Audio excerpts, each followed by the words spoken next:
What's up everybody, my name is Kasper Nørgaard and today we're looking at the wireless microphone system from Comica called VDLive10.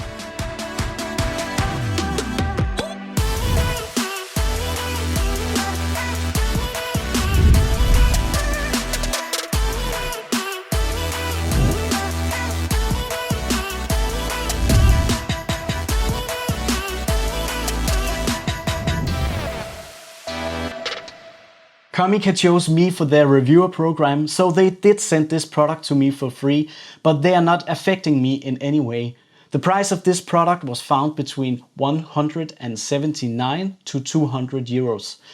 And let's start with an unboxing, because there are actually 9 different variations of this product, because you can choose between USB-C and Lightning connection, and each one are available in 3 colors. You have the black one, the white one, and also a pink edition.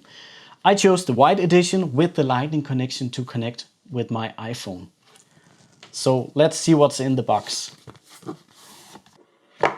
Inside the box you'll get a package with manuals, different manuals, and you also get another box with the accessories, and the last case are the microphones itself. The accessories are a pouch to carry everything together, and that is really perfect because you can carry all the items and the accessories together. You get one TRRS to TRRS cable, and that is normally for smartphones and will most likely not work with your camera. So you need to buy a TRRS to TRRS cable separately. The next thing is 2 wind muffs, which you use on the microphones itself to reject the wind. After that, you have a mount for the receiver, so you can place it on top of your camera. And the next and last thing here is the USB-C charging cable, so you can charge the box. Which leads me to the next item that contains all the microphones, and yes, this is also a charging station for all the units. The case is really nice. It is small and it is really solid, and I think it's amazing that you can protect all your equipment inside this case and have all of them also charged at the same time. On the left side of this unit you have an USB-C charging input, for charging the case, and in the front a battery level indicator to verify when it's time to charge the case. On the opposite side you have a pairing button to pair all the devices together if that is needed, and in the middle you have the button to open up the case. In the package you will get 2 transmitters, the TX, and one receiver, the RX, and all of these are secured with magnets. And then they charge through these small connectors you see on the back. So it's simply just a drop and charge. And they are very secure. So that is really, really nice. The charging time are about 2 hours for these mics, and the case takes 4 hours to charge, and it will last you up to 4 hours of recording. The case should be able to charge your microphones up to 3 times before you need to recharge it again. All the units are pretty small, and the TX, the transmitter unit, weighs 14 grams, and the receiving unit, the RX, weighs 20 grams, and the case itself weighs 176 grams. Let's start by looking at the transmitting unit, and each of them has a little clip on the back for the attachment. On the bottom you have an external mic input or a headphone input or output. On the top you have a built-in microphone, and on the left side you have the volume button, which is a volume button, and if you hold it in also will be a mute button. The settings for this will be visible on this receiving unit. Also, the left side can turn on and off with a small button here with 2 different settings. We have the simplex mode and the duplex mode, and I will tell you a little bit later what's that all about. The front has a little diode, a light diode behind a small fake display that is indicating the connection status. And if it flashes orange, I believe it is, there is a connection issue. Let's move over to the RX unit, which has an on and off switch on the side.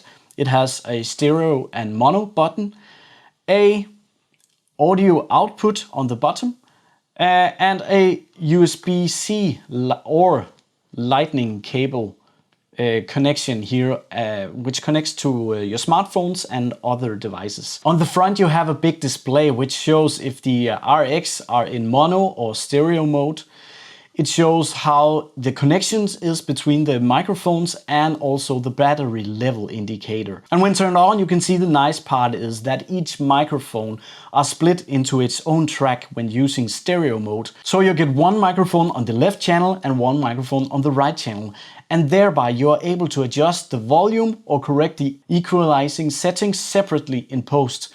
The separation is also shown on the display, and it tells you the information from each microphone, which group A or B the microphone is connected to, mute or volume level of each microphone, and also the battery level indicator. Like most systems today, it uses a 2.4 GHz signal and it has a sound latency below 20 milliseconds. So let's plug in the system to my external audio recorder, the Tascam DR60 Mark II, which is right now on a Comica small tripod. I will try to put all of the microphones together and let's see what happens. I have now switched the Tascam DR60 on and plugged everything in, and I have switched both microphones on. One where I'm using the built-in microphone, and the other one I'm using an external microphone. Actually, this microphone is the Comica Boom XD included microphone. And the next bit I will be switching between these two while I'm talking about the two functions there is in these microphones. Let's look at the microphone, the TX version first. And the first is it's set to the S signal, which is the simplex mode. And that is used to send a signal from the TX to the RX unit. If we have a external microphone plugged in, then it will figure out itself to turn off the built-in microphone. When switched to duplex mode, you have to use the built-in microphone because you can insert a headphone into the mic input and live monitor the audio, which is why the product is named VDLive10. Let's move over to an outdoor test and test the range of these ones. Outside we're doing a range test. It's getting dark right now, but I hope you can see anyway. We are having two microphones, one with the built-in microphone and one with a wire and external microphone attached, just like in the system or in the studio. I will walk back 100 meters and get closer, and when we hit around 50 meters, we should see if the distance is good or if there are any issues. So let's just start walking. So this is the 100 meters and let's see if there is any connection. The microphones does not seem to have any connection issues when I'm looking at it. It should flash when no connection is available. Let's start walking. This should be just around the 50 meters. And by now you should be able to hear all the audio without any issues. So I was actually very happy to be selected as a reviewer for Comica's microphones and these VDLive10, because I think they have some great products and it's a good company as I see it. So this should be around the 25 meters and now the audio should be really crispy. Let's see how it is when we get back to the studio. Because the range is limited to the 50 meters, it is very important that the TX and the RX are facing each other directly to avoid any signal lost. In the audio quality, I have noticed some hiss or some distortion in the audio itself, and I don't know if that is any of my plugins that I'm using or if it's just how the audio sounds. It's just like it's peaking a little bit. I have also heard that the 2.4 GHz signal can be a little bit complicated when Wi-Fi is in the house, and right now I'm located at a Wi-Fi router, so that could also do some humming in the background. There are many pros as mentioned during this review, and the audio quality you have also heard in this video. But there are also some cons, and I would like to walk through those. As you can see on the RX here, the levels are not quite following my speech And I think that's a problem, because I cannot use the level indicators to see if I am overexposed or my audio is too loud. Right now it is on 2 and 2 for both microphones. When looking at the cold shoe mount, which is used to mount the receiving unit on the camera or other devices, I think it will get loose over time, because there are nothing to secure it, and it will be simply installed like this. I don't believe that's the best situation or the best way to do that. And to solve that, I would use magnets instead, which is already built in together with the charging station. Another thing with this cold shoe mount is that this cold shoe mount does not have the same size all around. I don't know if that's a standard in the industry, but that means that you can only rotate this receiving unit in one direction. Let's see what the issue really is. Right now the microphone is placed in this direction on my handle here, and that's fine right now, but now I want it to in the other direction. So I will just flip it out and put it in, but there's simply no space, so I cannot do that. I'm limited to this position. The same goes if we do it here. It is fine in that direction, but now I would really like to have it in the other direction. That's not possible. Another thing I am not that stoked about is that the kit comes with a TRRS to TRRS instead of 2 cables. Please just include 2 cables so you can use it together with your camera that has TRRS inputs. I also are missing external microphones just like this. I think they are missing a volume indicator on the transmitter. I can see when I'm clicking the transmission, it will change on the display on the RX, but that could be miles away. So just 4 small LEDs over here, that could be really nice shown on this device. Sorry, another thing I'm also missing on the RX version regarding the volume is a metering. A number metering is also very nice, because you can see right now, okay, my levels are at minus 13 decibels, and I really like to see that. A good idea I was thinking about, and what I actually thought would be the thing with these, it's the duplex mode, because you could monitor the signal, but it could be nice with a triplex mode for monitoring the signal from the RX unit. So if you're only using one microphone, let's say we're using this microphone to the Talent, then I can have the RX in my Tascam another place, and I can walk around with my camera a third place. And if I put it to triplex mode, added a headset to this unit, I would monitor the audio from these devices on a distance to make sure that there are still audio.